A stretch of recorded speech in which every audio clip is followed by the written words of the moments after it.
Trophée Femmes en EA, qui est la journée d'aujourd'hui, il y a EA. Et se pose une question, comment accompagner le changement d'échelle des EA, atelier que va mener l'AGFIP et que vous allez entendre maintenant. Nous avons 3 interlocuteurs qui vont intervenir. Sandrine Roy, chargée de mission à l'AGFIP, Linda Fusco, chargée de mission également à l'AGFIP, et Sébastien Citerne, délégué général de l'UNEA. Je passe tout de suite donc la parole à Sandrine Roy de l'AGFIP. Oui, mais écoute, merci beaucoup Antonio. Voilà, nous on a effectivement accepté d'être présents à ce rendez-vous. Ça nous semblait suffisamment important compte tenu des enjeux auxquels aujourd'hui sont confrontées les entreprises adaptées. Effectivement, la mission qui leur est confiée, qui est d'accompagner via des parcours individuels des personnes en situation de handicap vers les entreprises traditionnelles, a été, au travers de la réforme, amplifiée et elle constitue aujourd'hui un sas vers l'emploi durable. Et quand on sait les difficultés qu'ont les entreprises aujourd'hui à trouver des compétences, et quand on sait aussi l'importance des enjeux liés au chômage de longue durée et le chômage des personnes en situation de handicap, pour la GFIP, il était clairement, ça semblait tout à fait de bon sens et logique de s'inscrire aux côtés des EA pour les accompagner dans ce nouveau challenge. L'objectif est important, 40 000 mises à l'emploi d'ici 2022 avec un taux de 30%, un objectif de sortie de 30% vers l'emploi durable.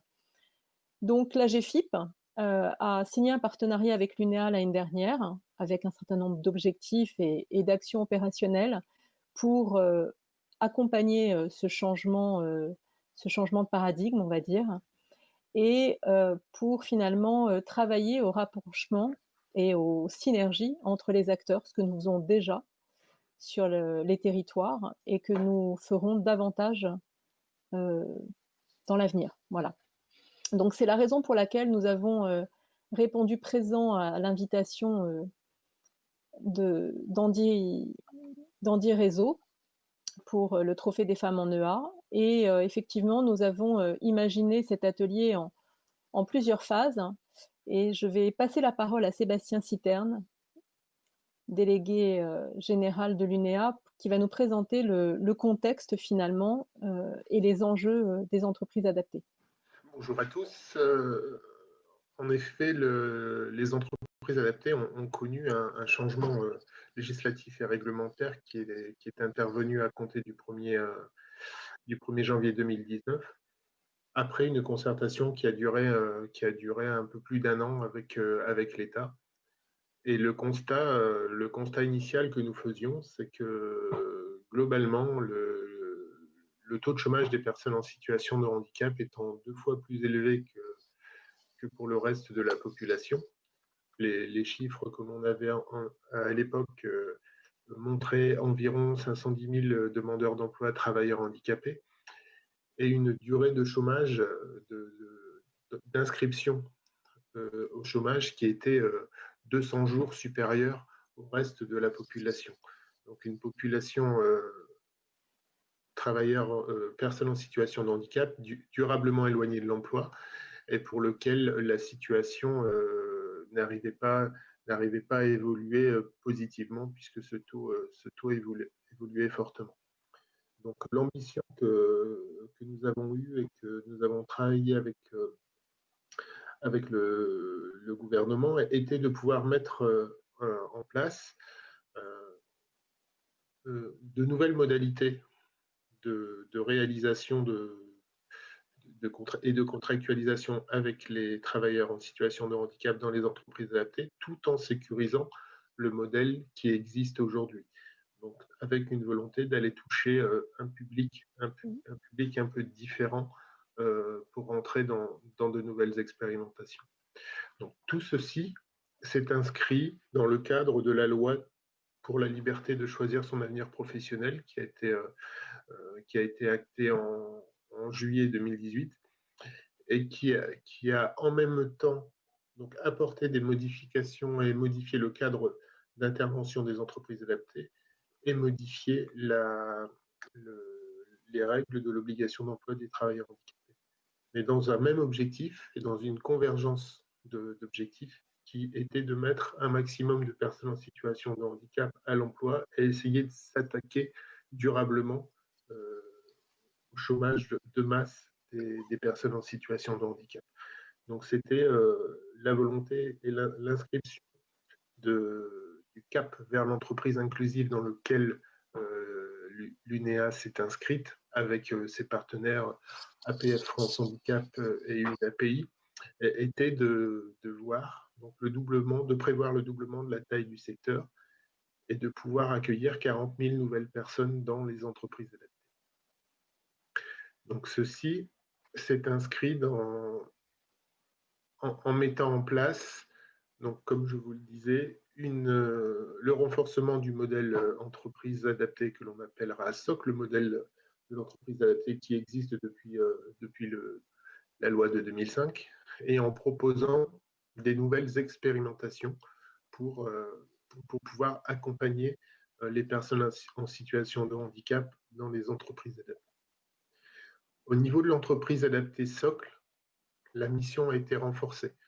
Elle a été reprécisée clairement par la loi et renforcée, et celle-ci est toujours de permettre aux salariés en situation de handicap reconnus et titulaires d'une RQTH de trouver un emploi, de favoriser la mise en œuvre de leurs projets professionnels, de valoriser et de développer leurs compétences en vue d'une évolution au sein de l'entreprise adaptée ou quand les personnes en situation de handicap le souhaitent, vers un autre employeur.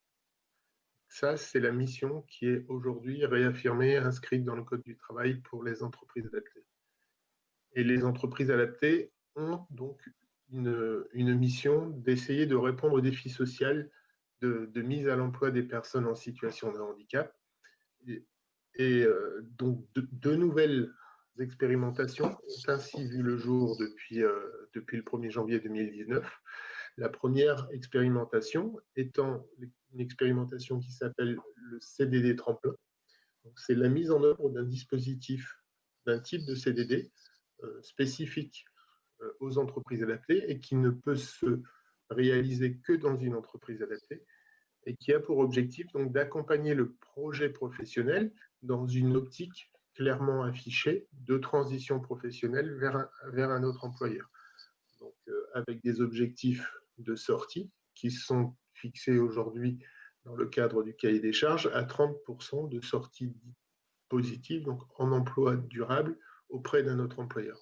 Donc, globalement, une personne adaptée sur 3 qui passera, une personne en situation de handicap sur 3 qui passera dans le dispositif devra pouvoir être accompagnée par l'entreprise adaptée vers un autre employeur dans le cadre de la réalisation de son projet professionnel.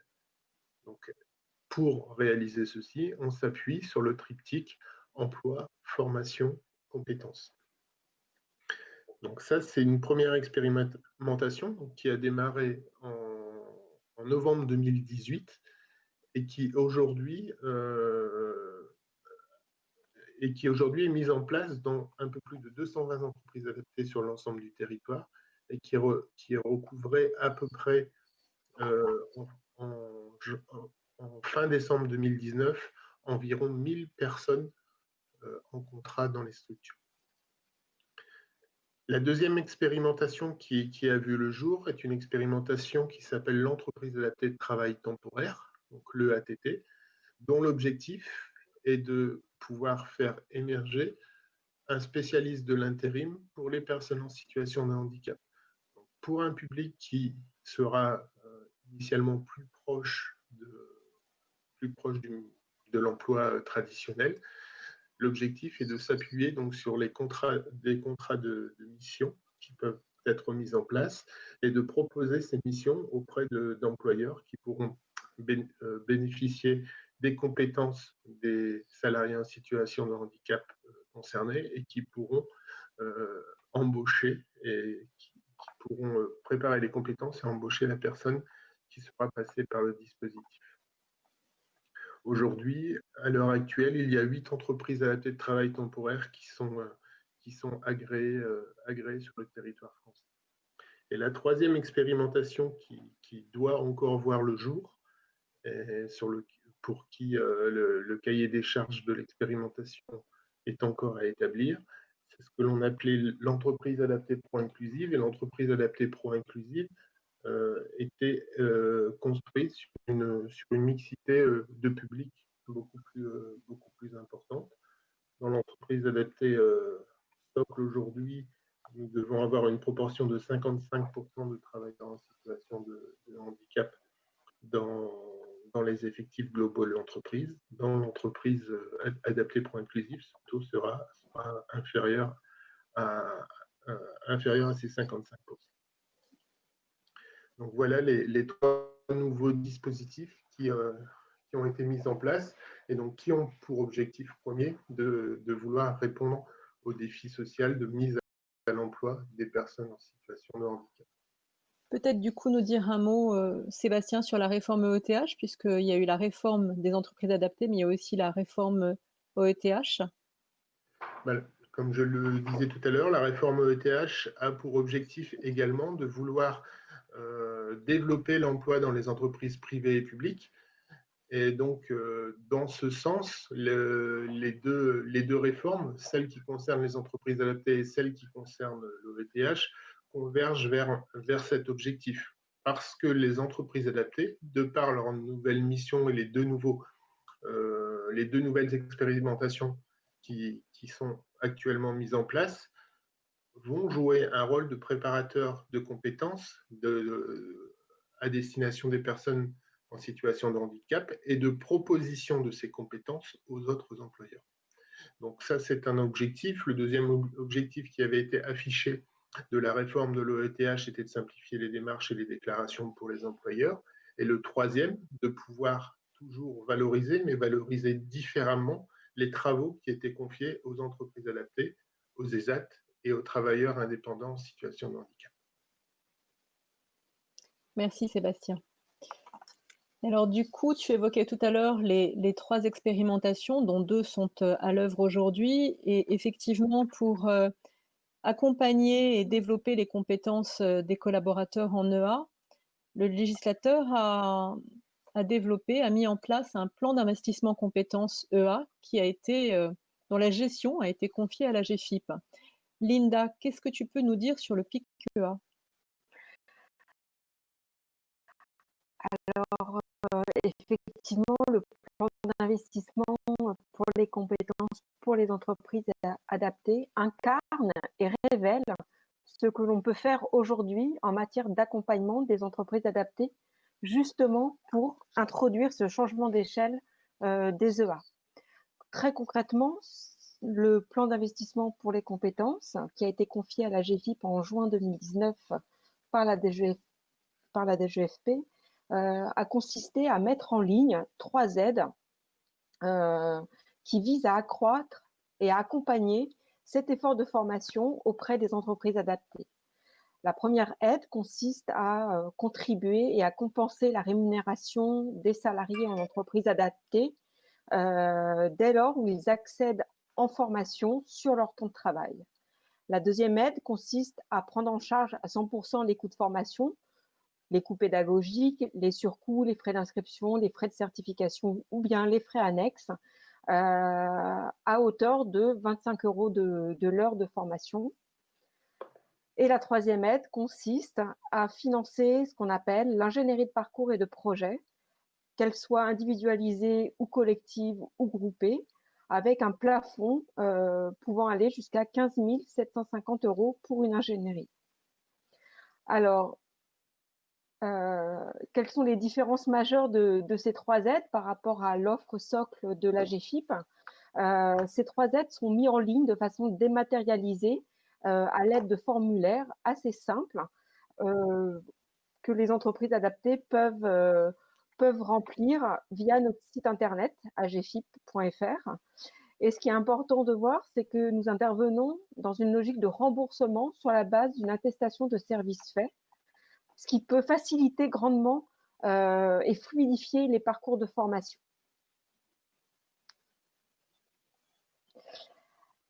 Toujours dans cette logique d'accompagner le changement d'échelle des entreprises adaptées, la GFIP a été sélectionnée, on va dire, par la DGFP pour mettre en place ces nouvelles aides, parce que la GFIP est présente en région, 14 délégations régionales, et donc la GFIP intervient en très grande proximité auprès des entreprises adaptées pour les conseiller, les informer et les accompagner.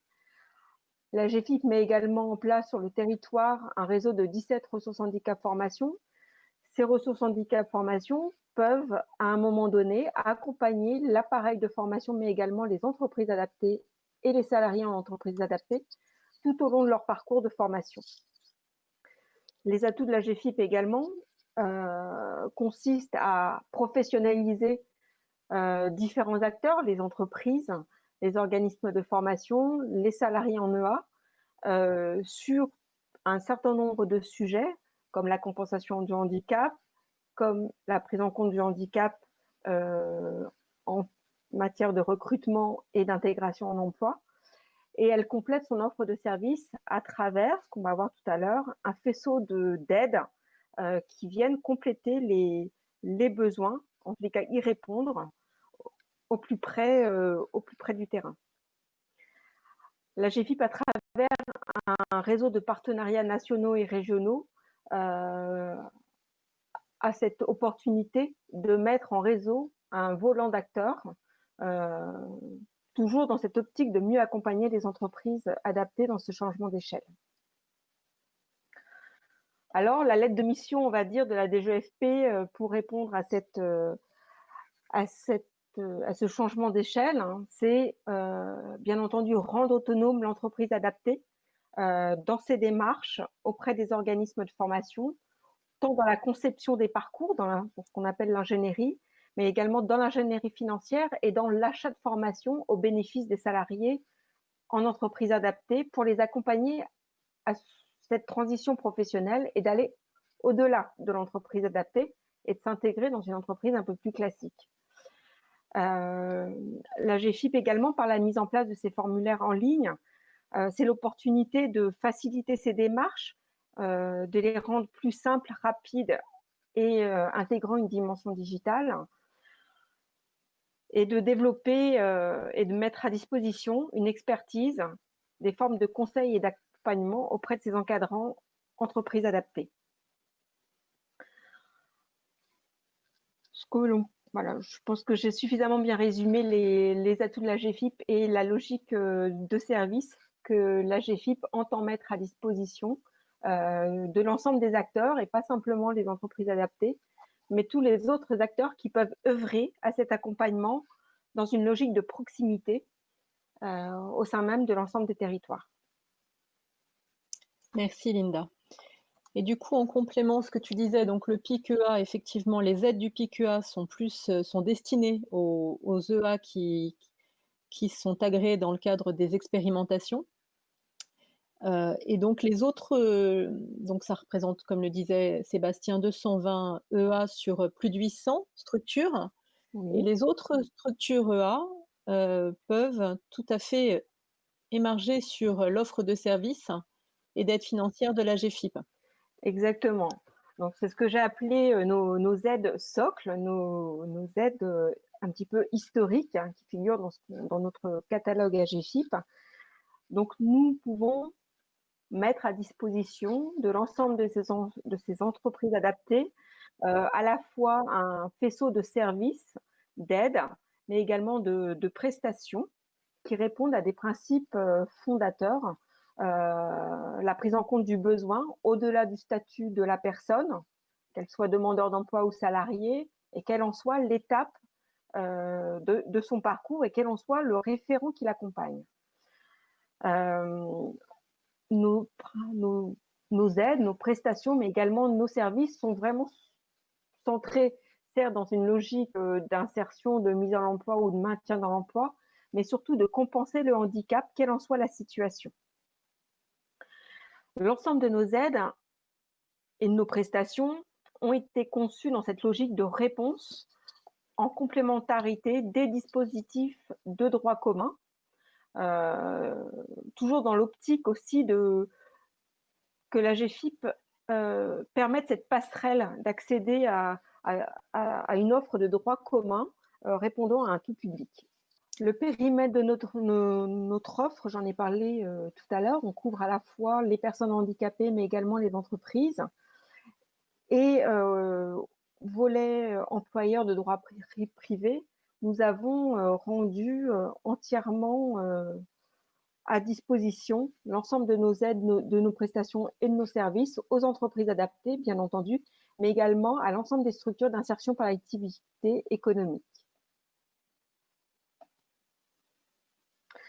Alors, compte tenu de la période actuelle, nous avons eu cette obligation d'assurer une certaine continuité dans l'accompagnement des entreprises, des personnes. Et donc, la GFIP a mis en place un certain nombre de mesures exceptionnelles. Et c'est ce que Sandrine va vous parler tout de suite.